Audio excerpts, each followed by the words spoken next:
So hi guys, day 40 na tanong sa atong pagbasa sa 100 life-changing quotes devotional. So magsugod na ta.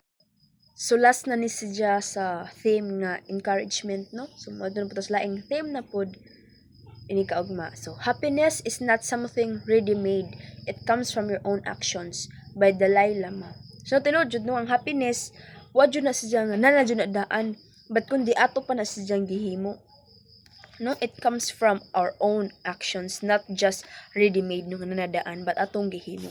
So true happiness comes from living a life of purpose and service. God blesses us when we bless others. So i-bless us again, no? If we bless others pod, if motabang ta nila. When we act in kindness, love, and generosity, we find joy that goes beyond fleeting pleasures. Diba no, mas naisa kasing-kasing if motabang ka, if mo share ka sa imong blessing, no, murag nas jud kasing nas imo kasing ba murag maka enlightenment inana. So seek to serve others and spread joy, knowing that in doing so you are fulfilling God's will and experiencing his abundant blessings. So ma-amaze ko or proud ko sa mga tao na kanang makahatag nimo kalipay, kanang mga tao nga makatawa jud kas in katawa nga arang kakatawa, no, then makuan ko nila, mabilib ko nila. It's because they make us happy, but ang pangutana is nakatabot ang kalipay nila in terms sa ilang mga happiness, ay in terms sa ilang sadness.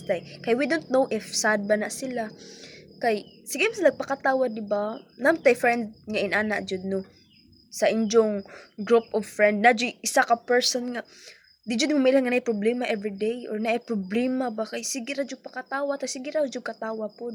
So nang bilib ko nila. So thank you guys, or thank you friends sa mga amigo dira nga inana ang personality. Thank you. Sunog giingon diri sa Proverbs 11:25.